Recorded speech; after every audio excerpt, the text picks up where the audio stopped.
Hey everybody, welcome back. This is Ryan, the Cardboard Casual. I'm coming at you again with another Force Will starter deck unboxing. Today, we're going to be unboxing the 5th Force Will starter deck, the Darkness starter deck, Children of the Night. I'm really excited. This is one of the starter decks I was really excited for. So I want to break it open and tell you about what's in the deck, give you my review about it, and overall show you exactly what's in it so you can see if you're trying to get into the game or get back into the game, you can see what this new set's coming out with. This is the 5th starter deck that is a part of the new cluster, the Raya cluster. So brand new rotation, and I'm really excited to see what's going on here. So let's crack it open.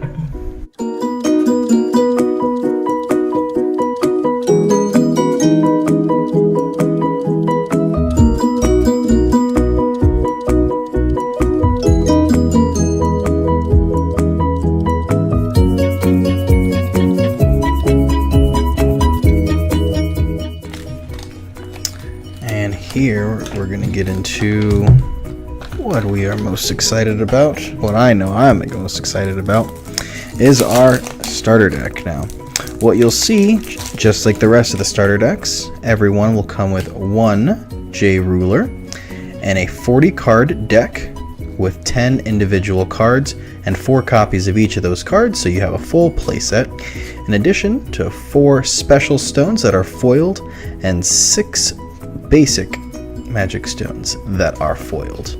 So we're gonna look at these cards. We're gonna go through each individual of the 10 cards and put the rest away so we can review them. And we're gonna take a peek at these stones as well.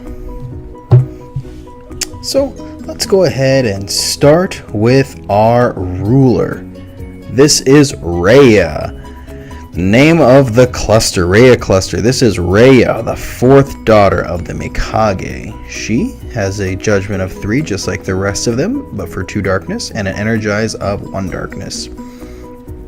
At the beginning of the game, put a mystery counter on this card, and you can rest her to put a mystery counter on this card. Now we're going to learn what those mystery counters do for her and for your deck. When she does judgment, she becomes Raya, the 4th daughter of the Mikage, at 1200 with flying, which is nasty. It says, when this card enters the field, put 3 mystery counters on it, and you can rest it to remove a mystery counter from this card to destroy a target resonator. So, no restrictions. At any time that you can rest her, you can remove a mystery counter and destroy any target resonator. So this is amazing and powerful removal. This is going to be exciting. So we're going to organize these cards, and as I've said in other videos, I like to organize them by cost so we can see how our curve goes. So we're going to start with our 1 cost cards. Here we are to start off with Bats from the Dark Castle. This is a 1 cost, 0 attack, 400 defense with flying, and it gains 200 attack for each mystery counter on your J ruler. So in the beginning, it starts off as a 200 attack, 400 defense flyer because of the 1 mystery counter that Raya automatically has on her at the beginning of the game. Now every time you put mystery counters on it, it's just going to be a bigger and bigger flyer that swings in for cheap. So you can put this down late game for a big attacker or ability to block something flying with a lot of attack. So this is a lot of fun to drop that little cheap card there that gets bigger for every mystery counter. We have a chant here. Dark Knight Butterfly for 1. Your opponent discards a card.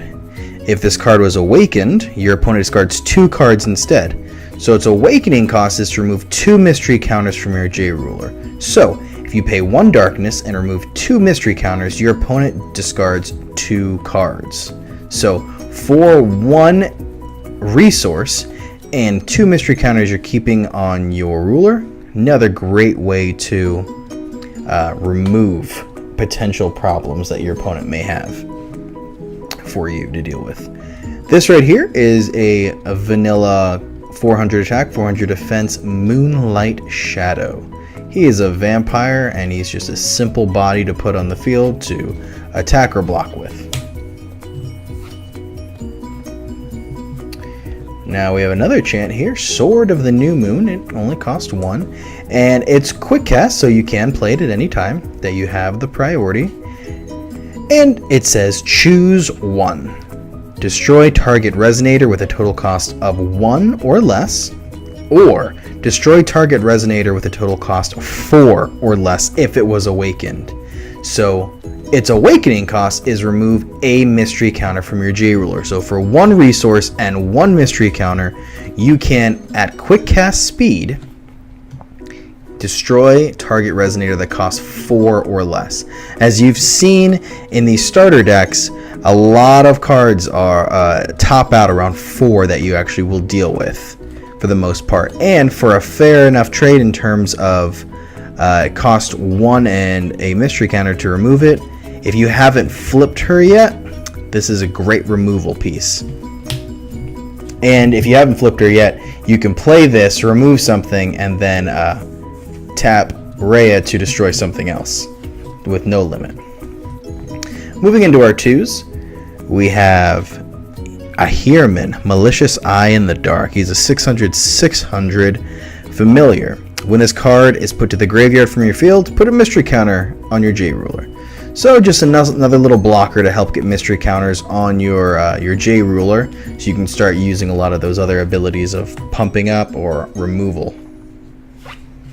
Moving into Ashen Snow White, she's a 500/700 fairy tale. It says remove a mystery counter from your J ruler against 200, 200, and precision. You can only do this once per turn.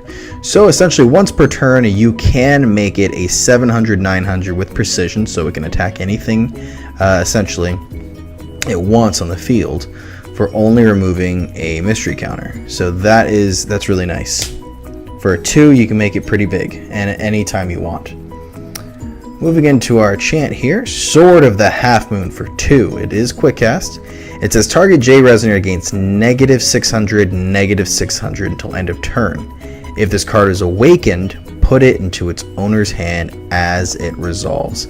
Its awakening is removing 2 mystery counters. So for 2 darkness, 2 mystery counters, you make something -600/600, and it goes back to your hand to be able to be used again.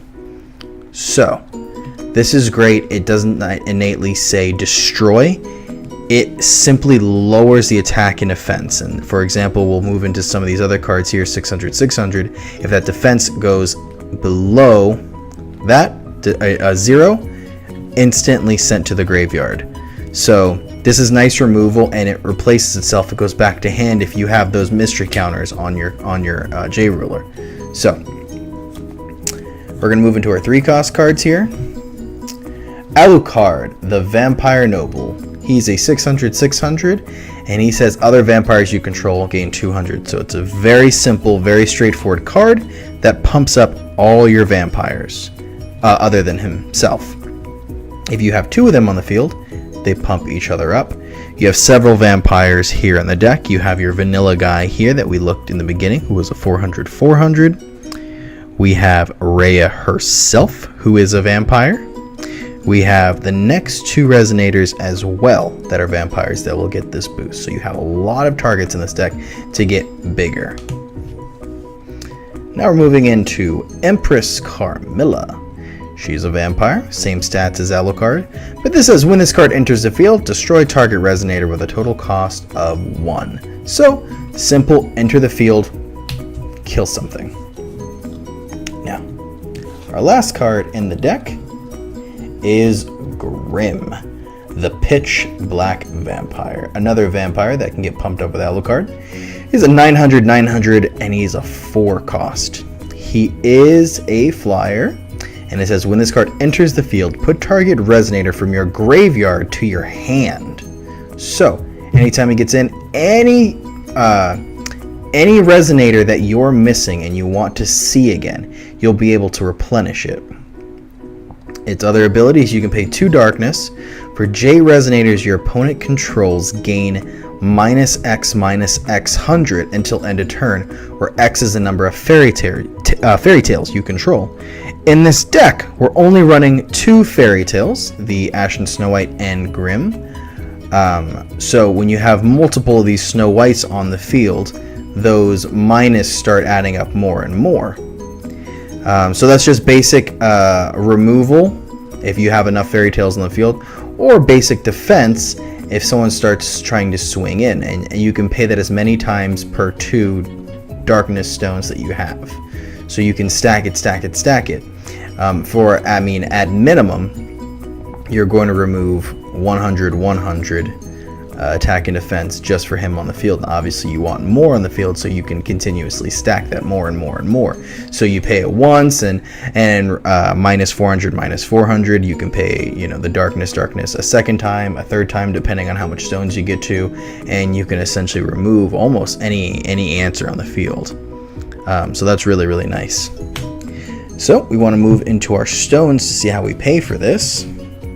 We are going to get 6 foil basic darkness magic stones, and they look really cool. The stones in the set look amazing.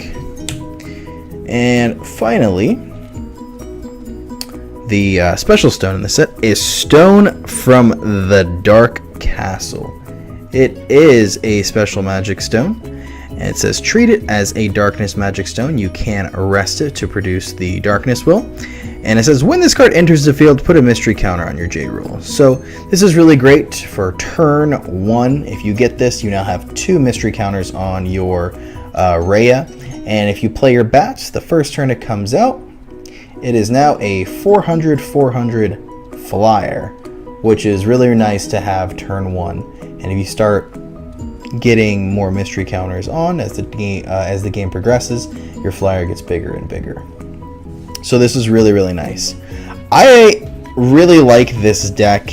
It's a very interesting constructed deck because they mixed vampires with fairy tales. Honestly, I would have, as much as I think this card is cool, these cards could have been removed from this deck for more vampire or more mystery counter type interactions. So I do think these are the interesting cards to put in this beginner starter deck. I do know when the booster set comes out, we're going to get more and more support, but we're going to see that when it comes out September 8th, I believe. I am really thinking that this deck is more a little bit more medium skill level based, because you want to know when to use these mystery counters and you want to be able to keep in mind all those resources you have. I think it's a really cool deck, and pretty soon you're going to see the way this deck plays against the other starter decks. You can see some of the interactions that happen in here and see if it suits your play style. I'm really happy that y'all are tuning in to watch this video, and keep your eye out. There will be more content soon. Product reviews, gameplay, etc. Well, this has been Ryan, the Cardboard Casual. Remember to like, comment, and subscribe, and I look forward to playing you soon.